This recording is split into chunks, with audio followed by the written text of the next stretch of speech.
அதிமுகவை மீட்க முடியாத இவர் தமிழகத்தை மீட்க போகிறாராம். திருவாளர் பழனிசாமி அவர்களே, உங்க கிட்ட இருந்து தமிழ்நாடு ஏற்கனவே மீட்கப்பட்டு விட்டது. கீழடினா அவருக்கு என்ன தெரியும்னா, கீழே படுத்துட்டு போறாரு பாருங்க, அதுதான் அவருக்கு தெரியும். இந்து சமய அறநிலையத்துறை சார்பில் பள்ளி கல்லூரி கட்டக்கூடாதான். இதுக்கு முன்னாடி பாஜகவுக்கு வெறும் டப்பிங் வாய்ஸ் தான் கொடுத்துட்டு இருந்தார். இப்ப பாஜக ஒரிஜினல் வாய்ஸாக பேச ஆரம்பிச்சுட்டார். அறநிலையத்துறை சட்டத்திலேயே கல்லூரி தொடங்க சட்டம் இருக்கு. இது கூட தெரியாம நீங்க எப்படித்தான் முதலமைச்சராக இருந்தீர்களோ எனக்கு புரியல.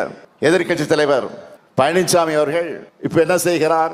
தமிழ்நாட்டை மீட்போம், தமிழகத்தை மீட்போம் என்று ஒரு பயணத்தை தொடங்கி இருக்கிறார். ஏன்னா தமிழ்நாடுன்னு சொல்லக்கூடாதுன்னு சொல்லுகிற கூட்டத்துக்கிட்ட இப்ப அதிமுகவை சேர்த்துட்டாரு. அதிமுகவை மீட்க முடியாத இவர் தமிழகத்தை மீட்க போகிறாராம். திருவாளர் பழனிசாமி அவர்களே, உங்க கிட்ட இருந்து தமிழ்நாடு ஏற்கனவே மீட்கப்பட்டு விட்டது. கூவத்தூர்ல ஏலம் எடுத்து கரப்ஷன் கலெக்ஷன் கமிஷன் தமிழ்நாட்டையே பார்க்காத அவலமான ஆட்சியை நடத்தினீங்க. கொஞ்சம் நஞ்சமல்ல, செஞ்ச குற்றங்கள்ல இருந்து காப்பாத்திக்க பாஜக கிட்ட ஒட்டுமொத்தமாக தமிழ்நாட்டையும் தமிழர்களையும் அங்கே கொண்டு போய் அவர்களுடைய உரிமைகளை அடகு வச்சிங்க.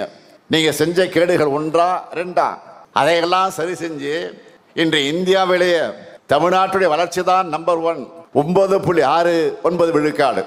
இதை நான் சொல்லல, இதை ஒன்றிய அரசால சொல்லி இருக்கிறாங்க. ஒன்றிய அரசால அதை மறுக்க முடியல. தலைநிமிர்ந்த தமிழ்நாட்டை இன்னைக்கு வளர்த்தெடுத்திருக்கிறோம். வெளிமாநில மக்கள் எல்லாம் தமிழ்நாட்டை பற்றி பெருமையோடு பேசுறாங்க.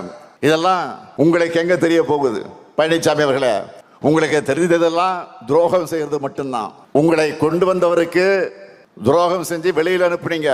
உங்களை நம்பி கொடுக்கப்பட்ட கட்சிக்கும் அந்த தொண்டர்களுக்கும் துரோகம் செஞ்சு கூட்டணி வச்சிங்க.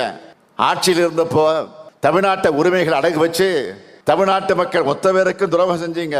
நாங்க கேட்கிறது, ஒன்றிய அரசு தமிழ்நாட்டுக்கு நிதி கொடுக்கறது இல்ல. நாம கொடுக்கிற ஜிஎஸ்டி அந்த நிதியையும் நமக்கு ஒழுங்கா திருப்பி தர்றதில்ல. சிறப்பு திட்டங்கள் எதுவும் கிடையாது. ஏன் ஒன்றிய அரசோட திட்டங்களுக்கு நாம தான் நிதி கொடுத்துட்டு இருக்கோம். நம்ம பசங்க படிக்க தேவையான பள்ளி கல்வி நிதியை எல்லா மாநிலங்களுக்கும் தரக்கூடிய நிதியை நமக்கு மட்டும் கொடுக்கல. தமிழ் வளர்ச்சிக்கு நிதி இல்லை. தமிழுடைய பெருமையை வெளிவரக்கூடாதுன்னு கீழடி ஆய்வறிக்கையை வெளியிட மறுக்கிறாங்க. கீழடினா அவருக்கு என்ன தெரியும்னா, கீழே படுத்துட்டு போறாரு பாருங்க, அதுதான் அவருக்கு தெரியும். கீழே அந்த ஆய்வறிக்கையை வெளியிடாம மறுக்கிறாங்க. அது மட்டுமா, தொகுதி மறுவர அந்த பிரச்சனை, இப்போ வாக்காளர் பட்டியல குளறுபடியாகி இருக்கக்கூடிய பிரச்சனை, இப்படி தமிழ்நாட்டோட எல்லா உரிமைகளையும் பறிச்சவங்க கூட கூட்டணி வச்சுக்கிட்டு எப்படி உங்களால கூச்சமே இல்லாம பயணம் பண்ண முடியுது? அது மட்டும் இல்ல, வாய்க்கு வந்ததெல்லாம் பேசுகிறார் எதிர்கட்சி தலைவர் பழனிசாமி. சமீபத்தில் பேசி இருக்கிறார். என்ன? இந்து சமய அறநிலையத்துறை சார்பில் பள்ளி கல்லூரி கட்டக்கூடாதான். இதுக்கு முன்னாடி பாஜகவுக்கு வெறும் டப்பிங் வாய்ஸ் தான் பேசிக்கிட்டு இருந்தார். இப்ப பாஜக ஒரிஜினல் வாய்ஸாக பேச ஆரம்பிச்சிட்டார். அறநிலையத்துறை சட்டத்திலேயே கல்லூரி தொடங்க சட்டம் இருக்கு. இது கூட தெரியாம நீங்க எப்படித்தான் முதலமைச்சராக இருந்தீர்களோ எனக்கு புரியல. மறைந்த பெரிய பக்தவத்சலம் காலம் தொடங்கி ஏன் மக்கள் தலைவர் எம்ஜிஆர் அவர்களே முதலமைச்சராக இருந்தபோது பழனி ஆண்டவர் தொழில்நுட்ப கல்லூரியை திறந்திருக்கிறார். அந்த கல்லூரிக்கு கூடுதல் கட்டடத்தை போன முறை நீங்கள் திறந்து வச்சீங்க. அப்ப ஏதாவது மயக்கத்தில் போய் திறந்து வச்சுட்டு வந்தீங்களா? இப்போ நாங்க கல்லூரி தொடங்கினா தப்பா? பாஜக தலைவர்களே இந்த மாதிரி கல்லூரி தொடங்கக்கூடாதுன்னு பேசுறது இல்லை. ஆனால் பழனிசாமி மட்டும் பேசுகிறார். இதை பார்த்தா ஒன்று தான் எனக்கு நினைவுக்கு வருது. ஒரு திரைப்படத்தில், வடிவேலு படத்தில் தான் ஒரு காமெடி ஒன்று வரும்.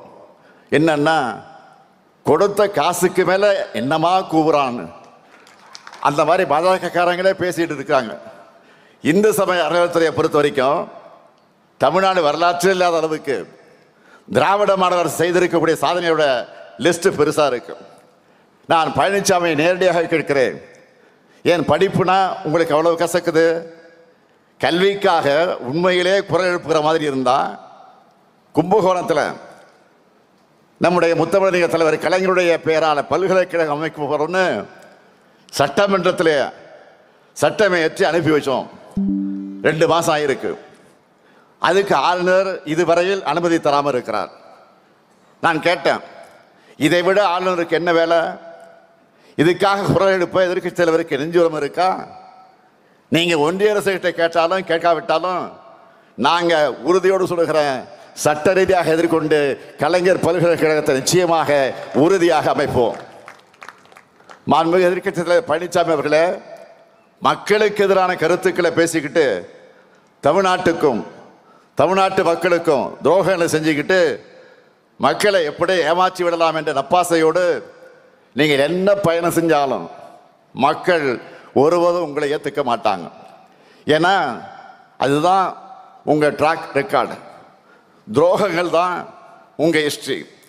தமிழ்நாட்டை வஞ்சிக்கிற எதிரிகள் எப்படி வேண்டுமானாலும் வரட்டும், மக்களான நீங்கள் எங்களோட ஓரணையில் தமிழ்நாடு ஒற்றுமையாக நிற்கணும்.